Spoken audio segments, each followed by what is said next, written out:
haciendo, sí, pero Él es el instrumento de Dios. Hay algo aquí que es la ira de Dios, o sea, el pecado ha desatado la ira de Dios. El pecado ha desatado la ira de Dios. Dios está airado. ¿Con quién? Con el pecador. El pecador que necesita la paz para con Dios. Esa paz para con Dios, ¿por quién viene? Por medio de nuestro Señor Jesucristo. Es que yo pensé que el mal, sí, Él hace el mal, pero Él solamente es un instrumento. O sea, el Satanás no hace nada que Dios no le mande.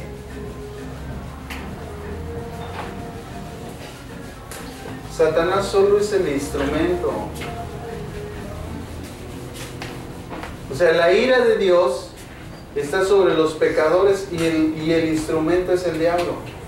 Pero yo no me tengo que cuidar del diablo, preocúpate por Dios, hermanos. Por eso Jesús le dice, no te preocupes por lo que te pueda hacer el hombre, sino preocúpate por aquel que puede echar tu alma en el infierno. ¿Y quién tiene esa potestad? Dios.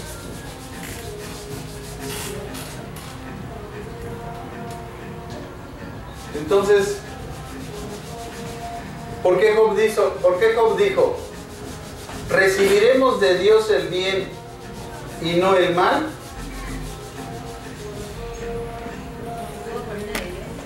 Todo proviene de Dios. El bien y el mal provienen de Dios. Entonces es algo que a veces no nos cabe en la cabeza. Pero no que Dios es bueno. Y si Dios es bueno, entonces ¿por qué nos envía mal? ¿Por qué? Porque también es justo. O sea, vean cómo debemos de hilar el pensamiento para comprender, hermano. ¿Por qué? Porque también Él es justo. Y la justicia de Dios, la justicia exige un pago. ¿Y cuál es la paga por el pecado? La muerte. La muerte. Más la dádiva de Dios, el regalo de Dios es vida eterna en Cristo Jesús. Entonces, ¿dónde se ve la bondad de Dios? En su justicia. Porque si bien la justicia exige un pago, su bondad también da el pago. ¿Quién es el pago? Cristo. Cristo es el pago. O sea, ahí vemos la bondad de Dios en su justicia. Ahora, malo a los ojos de quién? Porque la enfermedad de Job y todo lo que le pasó, para él fue malo. O para la gente que estuvo ahí viendo, era malo. Pero cuando vemos el propósito, nos damos cuenta que realmente no fue malo lo que le pasó. Porque lo que aparentemente para nosotros es malo, para Dios no lo es. Para nosotros que un niño pequeñito que muera, ¿verdad? Porque sus papás se vinieron huyendo de un país y en el mar se ahogó y luego lo encontraron en la playa y dicen, híjole, ese chavito era musulmán y se murió. ¿Por qué Dios permite eso? ¿Por qué le pasó eso? Bueno, ahora yo te volteo la moneda. ¿Qué es peor? Que este niño haya muerto ahorita y se haya ido al cielo, o que mañana creciera y se fuera al infierno. Fuera un terrorista, te pusieron una bomba ahí en tu casa, ¿qué prefieres? No, pues sí, que se muera. Pues sí. Mejor que se muera de niño y que se vaya con Dios, a que crezca, te mate a ti o 1000 gentes y se vaya al infierno. O sea, lo que aparentemente para nosotros es malo, realmente para Dios es bueno. Lo que pasó en la cruz, pues era lo peor. Y mucha gente vio la cruz como algo malo, pero para de Dios es el acto más grande de redención para el ser humano. Entonces, a nuestros ojos las cosas son malas, pero para Dios no necesariamente es malo, menos cuando hay un propósito. Para ti fue malo todo lo que viviste, lo que sufriste, lo que padeciste. Para Dios fue bueno porque a través de eso viniste a Cristo. Entonces, digo, tú ves un vaso medio vacío, pero yo lo veo medio lleno. Depende de los ojos que lo vean, con la sabiduría que se perciban las cosas. Pero, hermanos, Dios es muy sabio. Y no por el hecho de que yo diga que, o yo no entienda su bondad, por eso Él va a ser malo. Él es bueno en esencia, Él es santo, Él es misericordioso, Él es amoroso, Él es glorioso, omnisciente, omnipotente. Lo entiendas tú o no, Él no deja de ser lo que Él es, porque esa es su esencia. Entonces la gente atea, la gente que no entiende el proceder de Dios y cómo es que Él habla y actúa, no porque ellos no lo entiendan, Dios va a dejar de ser lo que Él es. Porque a veces les digo, bueno, cuando no entendiste a la maestra, te saliste del salón y ya no estudiaste porque no le entendiste. Pues no, el hecho de que no entiendas a Dios, eso no te da la capacidad o la autoridad de decir que Él no existe, que Él no es bueno, que si Él fuera bueno porque hay maldad. Y bueno, pues si Dios quisiera acabar con el mal, pues empezaba contigo. Porque ¿dónde dice Pablo que está el mal? Dentro de nosotros. Y si está dentro de nosotros, pues entró sobre de ti. ¿Por qué Dios no te avienta un rayo ya? Pues por su misericordia, por su gracia, porque te quiere dar oportunidad, porque Él es paciente. Hay una palabra que se usa para el carácter de Dios que es longanimidad, que es paciencia en extremo. O sea, si tú y yo buscamos ser pacientes, Dios es paciente contigo en extremo. En extremo. Y si no, nada más ves tu vida y vas a ver.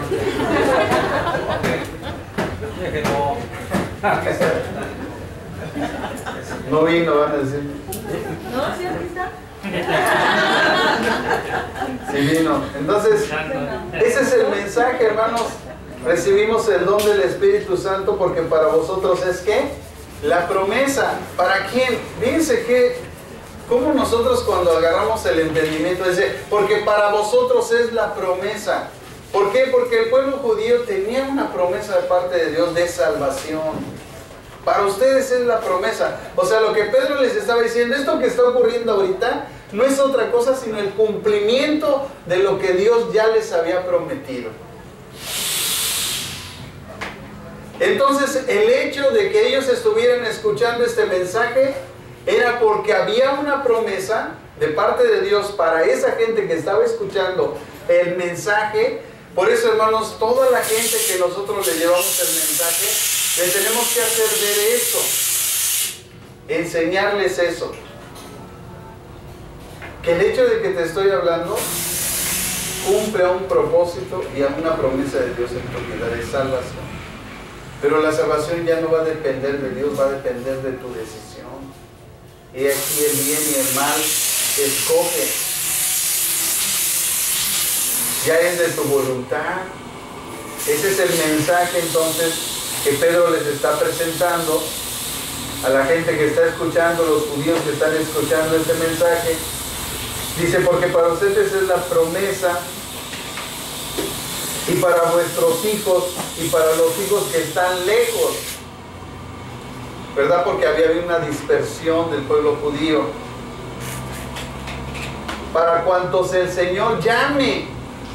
¿Para cuantos el Señor qué? Llame. Llame. Esto es, hermanos, este es uno de los conceptos precisamente de la predestinación. Que por no entender este concepto, aunque lógicamente hay diccionarios, ¿verdad? El diccionario Strong, que gracias a Dios, ¿verdad?, lo tenemos para saber en qué significan las palabras, como eso de la predestinación, que es la palabra griega proorizo, que tiene en el griego muchos significados, pero en esencia, y no está en el diccionario Strong, la palabra prorizo significa llamar.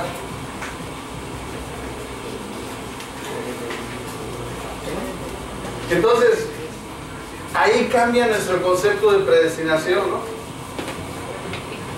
Porque si yo había entendido la palabra prorizo como predestinado, antes escogido, antes destinado, entonces yo diría, entonces ya para qué predico, si Dios sabe quién se va a salvar y quién se va a ir al infierno, ¿para qué predico? Si al final intervenga yo o no intervenga, Dios ya tiene predestinado que se va a salvar. Pero cuando yo entiendo que la predestinación es un llamado, así como dice, para todos aquellos que, para ustedes los judíos es una promesa, pero hay otros que no son judíos que van a ser ¿qué? Llamados.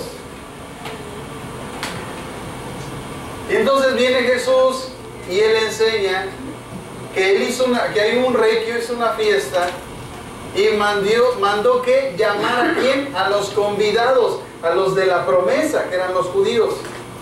Pero al no responder ellos, dice que les dijo a los ángeles, vayan por los caminos, inviten y llamen a todos los que quieran venir a la fiesta. Dice que salieron por los caminos, llegaron contentos porque venían muchos llamados, pero digo, Señor, pero todavía tenemos lugar. Entonces salgan y fuércenlos a entrar. Y ahí vemos el poder del Evangelio, que es poder para salvación y es un llamado. O sea, nuestro destino de todos nosotros era el infierno. Aquí está la línea de nuestra vida, ¿no? Aquí naciste, aquí vas a morir y tu destino el infierno.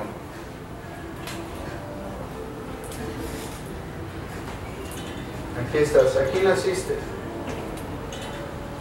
Ya estaba tu destino. Dios conocía tu destino, pero en un momento de tu vida, Él puso un momento donde tú ibas a ser llamado, ibas a escuchar el llamado. Y en el momento que tú respondiste a ese llamado, tu destino cambió. De ir para acá, se vino para acá. O bueno, para arriba, ¿no? Para que no digas. Es que aquí ya no tenía yo. Entonces, cuando tú recibes el llamado por el Evangelio, es poder de Dios para salvación. Para salvación. Cuando tú lo escuchaste, tu destino cambió. Pero no quiere decir que Dios ha dicho así, tú sí te salvas, tú no te salvas, no. Él llamó. Él hace un llamado a todos. Él no quiere que nadie se pierda. Ha puesto el Evangelio, el poder de Dios para que todo aquel que en Él crea no se pierda, tenga vida eterna. Pero ya no depende de Dios. El que en Él cree no es condenado. Pero el que no cree, ¿a qué? Al mensaje, al Evangelio, al llamado, ya ha sido condenado. ¿Por qué dice? Ya ha sido condenado. O sea, ya sabía, Señor, sí, yo ya sabía que iba al infierno. Le puse el llamado y no respondió, entonces Él siguió por el mismo camino. Ya no respondió al otro camino, siguió por el mismo camino. Yo sabía que iba y al no responder, siguió por el mismo camino. Pero al recibir el llamado, entonces este concepto de predestinación, que lo vamos a ver en el cuarto año ya con más profundidad, que ahorita le estoy quemando el cerebro a los de cuarto año. Si nosotros le cambiamos simplemente llamar, cambia todo. Por eso cuando tú vas con un familiar, lo que le estás haciendo es un llamado. Ven a Cristo. Si decide, cambia su destino. Si no, continúa por el mismo destino. El que no cree no es condenado. Pero el que no cree dice, ya ha sido condenado. No sé si alcancen a entender. Ya ha sido condenado. Y dice entonces que fueron condenados, ¿por qué? Por no creer. No porque Dios dijo que se iban a ir al infierno, porque Él había dicho este sí y este no. No, fue porque no creyeron. Porque decidieron no creer al no responder al llamado. Digo, esta es una forma sencilla. Los de cuarto se las puse más difícil. Les quemé el cerebro, ¿no? Se los hice trizas y no les di el resultado hasta que terminó la clase. Nos pasamos 2 horas ahí en una disertación sobre el tema de la predestinación, porque con ellos estamos analizando el libro de los Efesios, con Oscar y mi hermana Oscar, Tati, Alan, ¿quién más está? Marisela, mi hermano Domingo, su hijo. Ellos van en cuarto. Entonces, se les quemó el cerebro, se les quemó. Pero es necesario, porque les digo, miren, si nosotros no pensamos, porque lo que sabemos, no lo sabemos como lo debemos de saber. O sea, sabemos el resultado, pero no sabemos cómo se hizo. Y lo que debemos de aprender es el procedimiento. ¿Por qué llegamos ahí? Sí soy salvo, pero ¿por qué? Soy predestinado, pero ¿por qué? Soy justificado, pero ¿por qué? Cuando nosotros contestamos esas preguntas es cuando verdaderamente empezamos a aprender. Y una vez que comprendemos, enseñamos bien a la gente. Y ya no les enseñamos herejías, ¿no? Ya no les enseñamos tonterías que no son correctas. Entonces, dice que para ellos era una promesa y para todos aquellos que Dios llamare. Y dice, y con otras muchas palabras testificaba y los exhortaba diciendo, ser salvos de esta perversa generación. Así que, escuche, los que recibieron su palabra, vean cómo hay que recibir la palabra, fueron bautizados. O sea, hay una respuesta natural cuando alguien viene a Cristo, da un testimonio de fe, porque el bautismo es un testimonio de fe, de morir a mi vida pasada y renacer a una nueva vida en Cristo. Por eso yo no entiendo la gente que dice que está obedeciendo a Cristo, que está siguiendo a Cristo cuando no se ha bautizado. Si el primer paso de obediencia es el bautizo, y no se bautiza, entonces dice uno, yo no creo que esté siguiendo a Cristo. Yo no creo que esté obedeciendo a Dios, porque el primer paso, ellos recibieron la palabra, recibieron todo lo que Dios les dijo a través de Pedro, ellos entendieron el mensaje y dice que en ese momento respondieron, ¿cómo? Dieron testimonio de fe de que habían creído lo que se había dicho a través del bautizo. O sea, siempre hay una manifestación física de algo espiritual. Cuando una persona realmente tiene un encuentro con Dios, su vida cambia. Es una persona que toma decisiones hacia Dios. Entonces recibieron la palabra, se bautizaron y se añadieron aquel día como 3,000 personas. Inmediatamente, hermanos, vemos ahí el proceso de todos nosotros. Una vez que recibimos a Cristo y nos bautizamos, tenemos que empezar a perseverar en la doctrina, en las enseñanzas. ¿De quién? De los apóstoles. ¿De qué apóstoles? Los apóstoles de Jesucristo, lo que Él ha establecido. Entonces no es de cualquier apóstol, ¿verdad? Es de los apóstoles de Cristo. Y en la comunión unos verdadero convertido busca la comunión con los demás. A pesar que el otro sea un chamaco berrinchudo, busca la comunión con él. Dice, en el partimiento del pan, o sea, ¿qué está sucediendo ahí, hermanos? O sea, hay una comunión en nosotros tal que hay esa confianza de decirte, te invito a comer, vamos a comer a tu casa. No para chismear de la iglesia, no para hablar de los pastores, no para hablar de los líderes, es para convivir. Hablen de lo que estén ahí viviendo, pero no metan a la iglesia, no estén chismeando. Y en las oraciones, vean, hermanos, 3 cosas fundamentales: la comunión, la convivencia y la oración. Eso es lo que caracteriza a los verdaderos convertidos: la comunión, la convivencia y la oración. Un verdadero convertido, siempre él va a estar en comunión, o va a procurar la comunión con otros, va a convivir con los otros. ¿Por qué? Porque hay algo espiritual que nos llama a estar juntos, a estar conviviendo, a que te invite, a que me invites, o me invite yo solo a tu casa. No me invitaste, pero llegué, carnal, pásate. Échale más agua a los frijoles, Lupe. Ya le echa más agua y se acabó el asunto. Y además somos motivados a la oración, porque ¿qué está haciendo todo esto? ¿Qué está haciendo este círculo de bendición? El Espíritu Santo.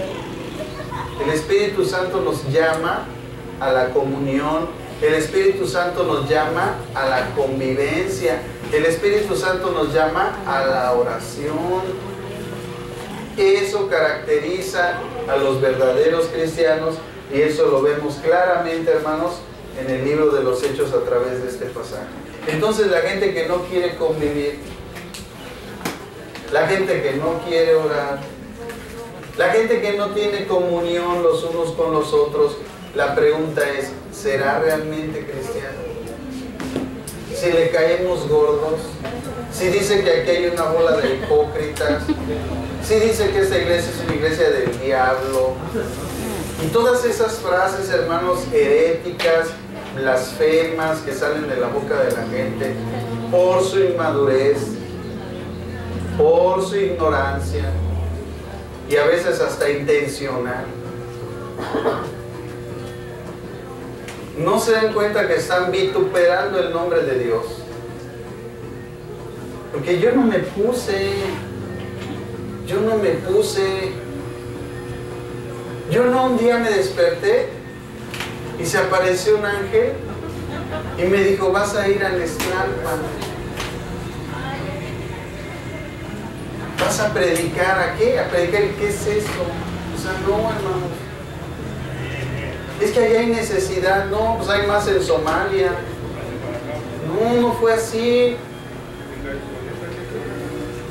O sea, Dios nos escogió, nos hizo un llamado, respondimos, gloria a Dios, pero hay gente que ha sido llamada y no ha respondido. Entonces nos damos cuenta, hermanos, cómo el proceso de la iglesia es perfecto en Dios, y la comunión, la convivencia y la oración, hoy hemos aprendido que es motivada por el Espíritu Santo a la gente regenerada que verdaderamente ha venido a los pies de Jesucristo. ¿Y dónde lo vemos? Pues en este pasaje del libro de los Hechos. Porque aquí viene el testimonio de cómo nació la primera iglesia y cómo surgieron todas esas cuestiones. Dice el verso 43, y sobrevino temor a toda persona. Sobrevino temor. Qué increíble, hermanos, que hay comunión, hay esa convivencia, hay oración, y se desata un temor de Dios. ¿Es realmente el temor de Dios el que hace que la iglesia crezca? De por sí estaban teniendo un crecimiento tremendo, ¿no? Un avivamiento impresionante. Oiga, hermano, ¿qué pastor no quiere aventarse una prédica y que se vengan 33,000 personas? Pues sí, cualquiera.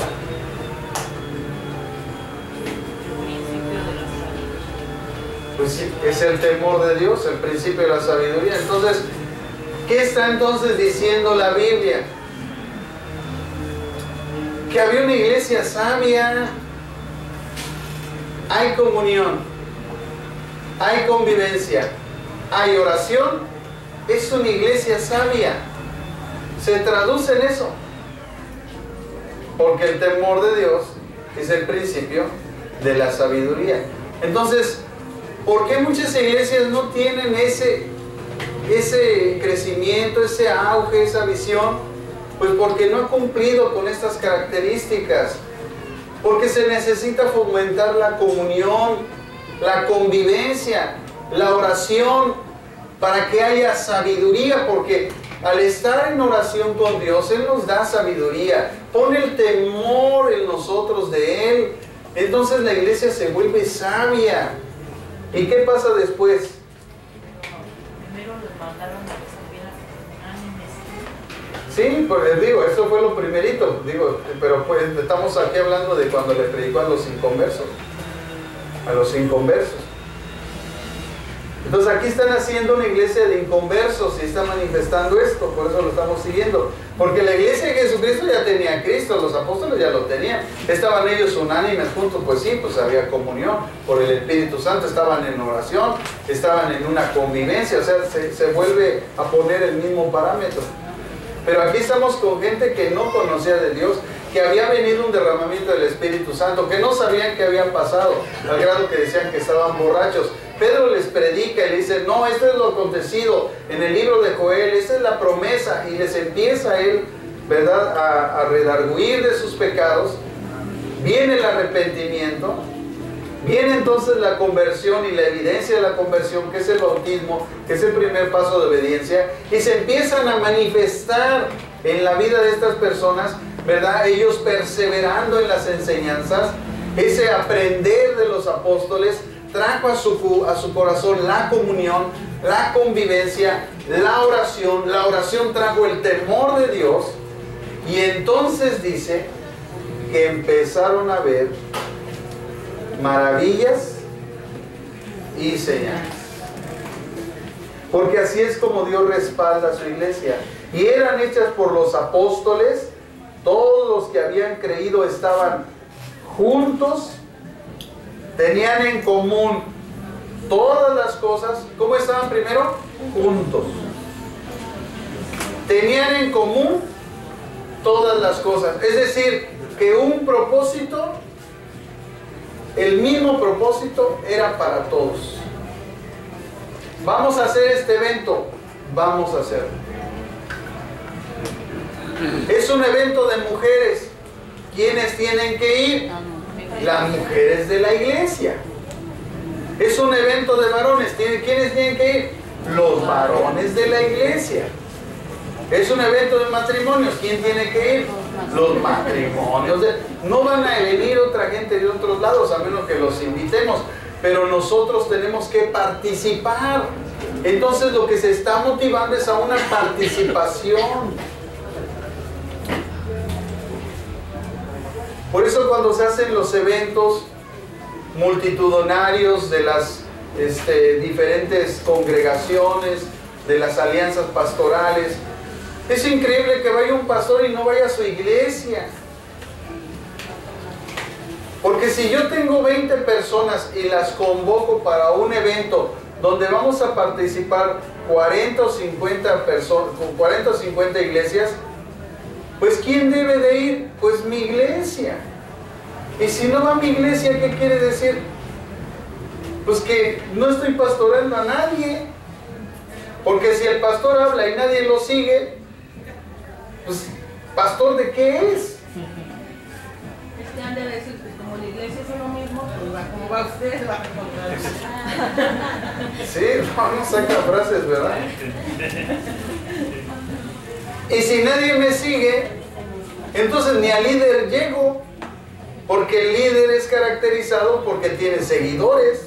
Y si nadie lo sigue, entonces, ¿se dan ustedes cuenta, hermano, de la importancia que tiene su participación cuando el pastor los convoca? Qué importante es